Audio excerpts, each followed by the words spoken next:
é a temperatura? Historiador, professor da Univates, Matheus Dalmas está aqui conosco.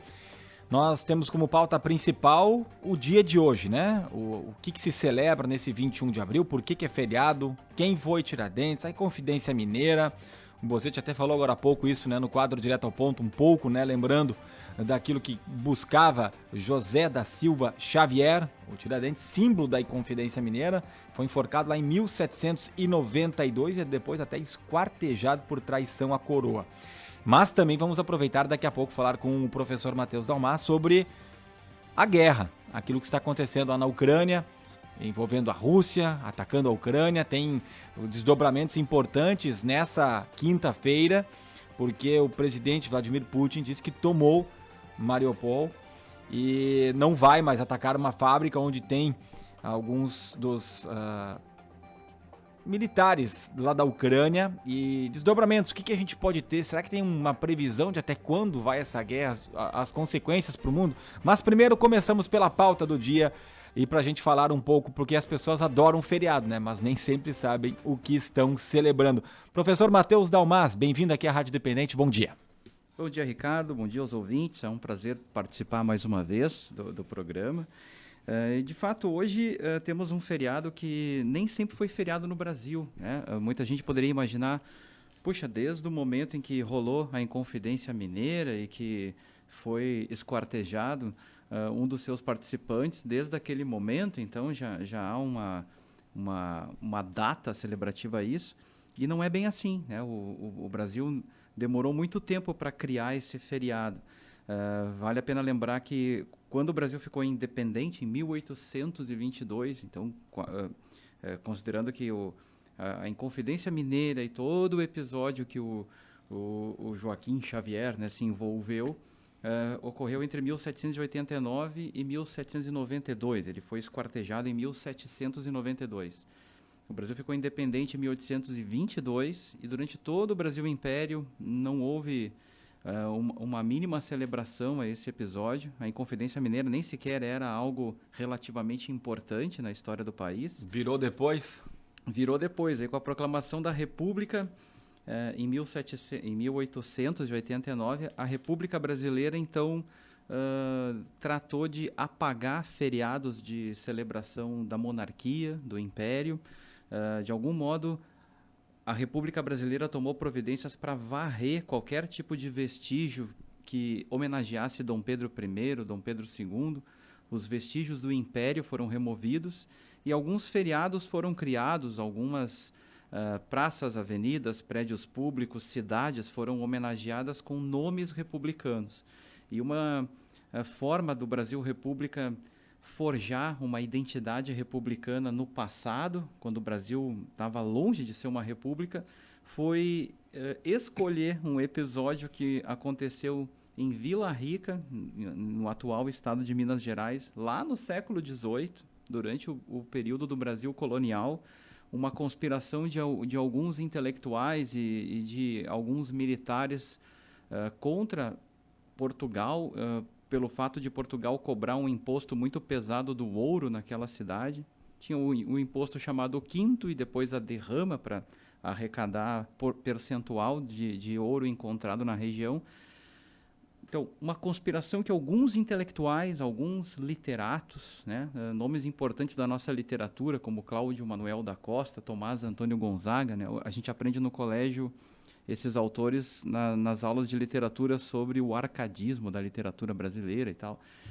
Então, alguns intelectuais, alguns militares, como o Joaquim Xavier, conspiravam a respeito do que fazer contra Portugal por causa dessa cobrança de imposto sobre o ouro. E aí houve o primeiro registro, talvez, de delação premiada na história do país, que é um integrante dos conspiradores resolveu contar tudo para as autoridades portuguesas em troca de perdão de dívidas e tudo mais. Então, esse episódio que não passou de uma conspiração, sem nem sequer ter levantado uma arma contra Portugal, uma conspiração que nada mais, nem sequer pretendeu proclamar uma república no Brasil inteiro, muito menos uma república em Minas Gerais, enfim, apenas um grupo reunido falando mal de Portugal e que acabou sendo descoberto. Esse episódio foi escolhido pelo governo republicano brasileiro como sendo uma tentativa de implantação de república no Brasil ainda nos tempos coloniais, para mais ou menos criar a sensação de que já havia um espírito republicano no Brasil, mesmo naqueles tempos coloniais. E aí então se passou a homenagear o Tiradentes, que é o que foi morto naquele episódio, o que acabou sendo esquartejado. Ele acabou tendo a imagem bastante cultuada e até idealizada, na falta de uma fotografia do século XVIII, na falta de imagens daqueles conspiradores.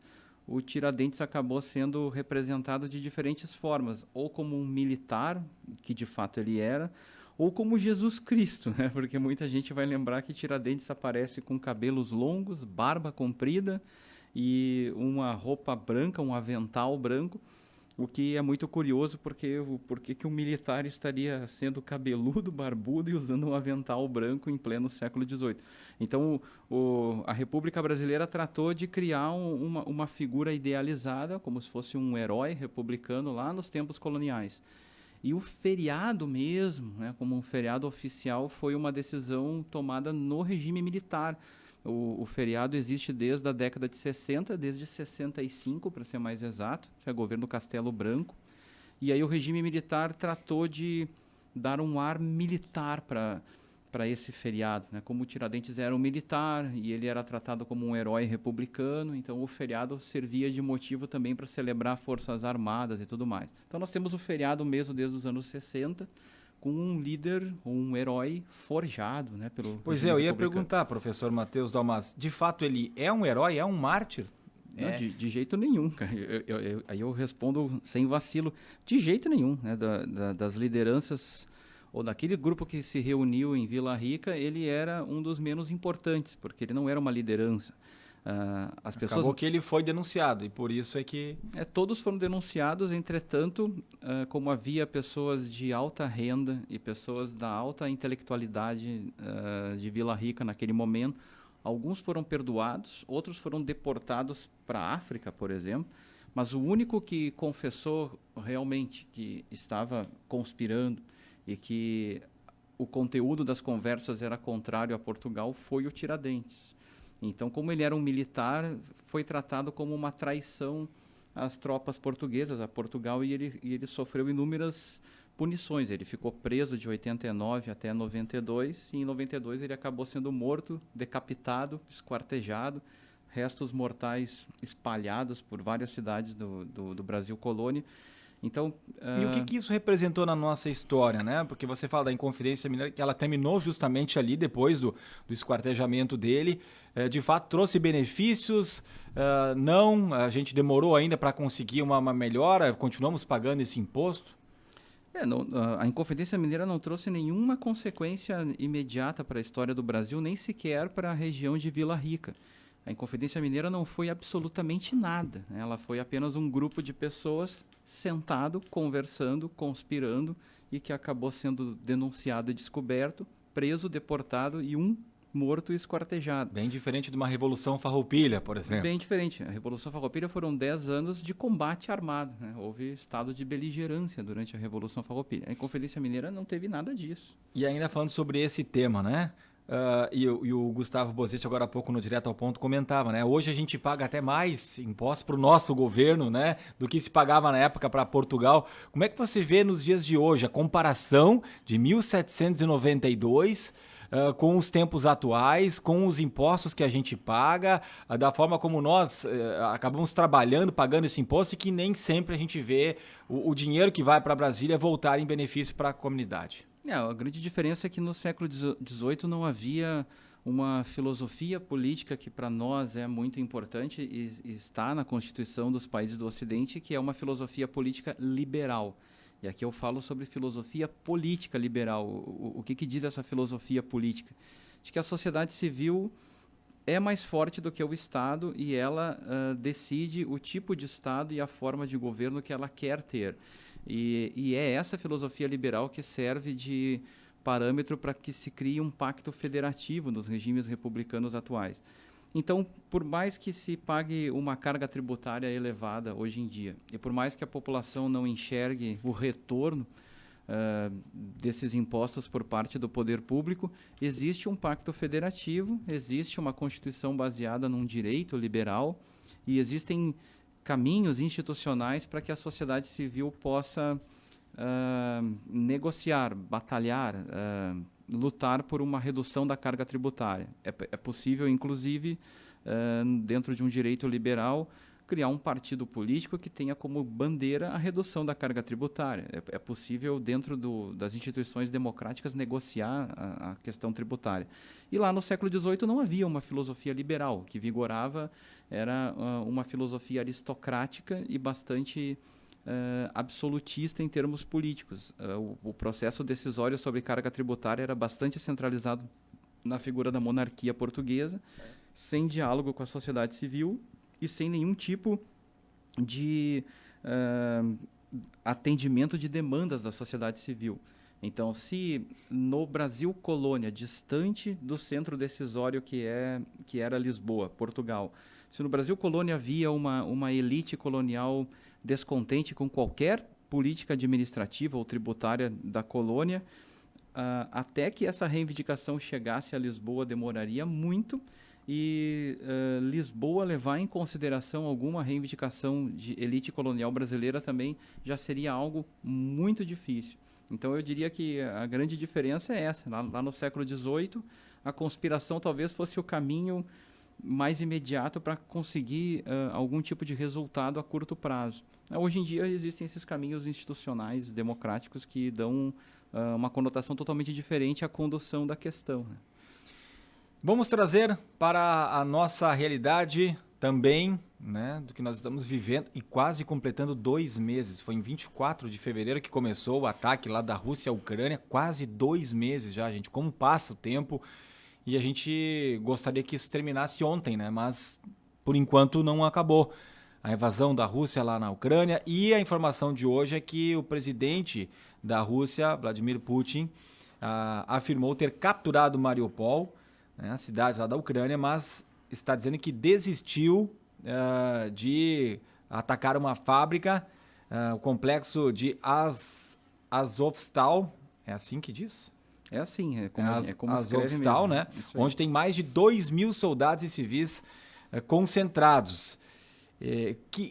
Como é que você vê esse momento, né, do que nós estamos vivendo, e os reflexos são no mundo inteiro, né? A gente está acompanhando isso há praticamente 2 meses, e o que poderemos ter daqui para frente, professor Matheus Dalmas? Me parece que o Putin tem calibrado os objetivos no decorrer desses 2 meses. Como assim calibrado? Parece que há 2 meses atrás, quando começaram os ataques, talvez o objetivo do Putin fosse condicionar um cessar-fogo ao Ocidente se comprometer em não permitir o avanço da OTAN no leste europeu. Ou dito de outro modo, Putin esperava sentar numa mesa de negociação com os Estados Unidos, União Europeia, com as lideranças da OTAN, e negociar diretamente com essas lideranças um cessar-fogo. E a condição para não atacar a Ucrânia seria o Ocidente se comprometer a limitar a expansão da OTAN no leste europeu. Mas algo que escapou do cálculo tanto do Putin quanto do Biden e das lideranças europeias acabou ocorrendo nesses 2 meses, que é um sentimento de russofobia que foi sendo despertado na população, na sociedade civil ocidental, de um modo natural e espontâneo.